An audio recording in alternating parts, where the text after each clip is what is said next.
Hey, good morning on today's Jim Watt. Before we talk about doubling down on our strengths, I think it's important to recognize first and foremost that growth isn't a vertical line all the time. It's up and down and circuitous. It's around and around.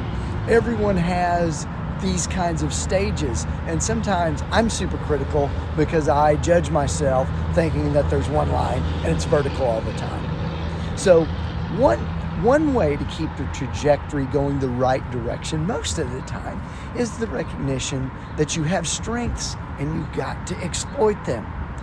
You know, Marcus Buckingham wrote in his book, I think it's called First Manager's Strengths, he talks about how there's a bias in companies and with leaders and managers to spend time giving employee feedback that is critical.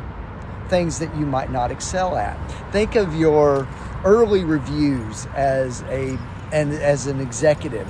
Likely those reviews, annual reviews, were spent evaluating things that you didn't do very well. Instead, we can and we should talk about and leverage the things that we are good at.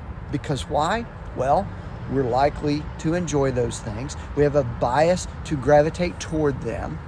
Like engaging people. Enjoy developing content because I use lots of platforms doing that. I like to look at the landscape and develop strategy, kind of visionary thinking. I like change and I like new things. So I've tried to structure my position in the companies that I work for in those areas. I like to leave the details, the organization, the numbers, and the counting to other folks. Just not that good at it. So, first, manage your strengths. Spend 80% of your time on that stuff. 20% minimizing or improving some of your shortcomings or things that don't come natural to you. Recognize the journey is not linear and work on those things. I think, man, you're going to have a very rewarding time. Best wishes. Talk tomorrow.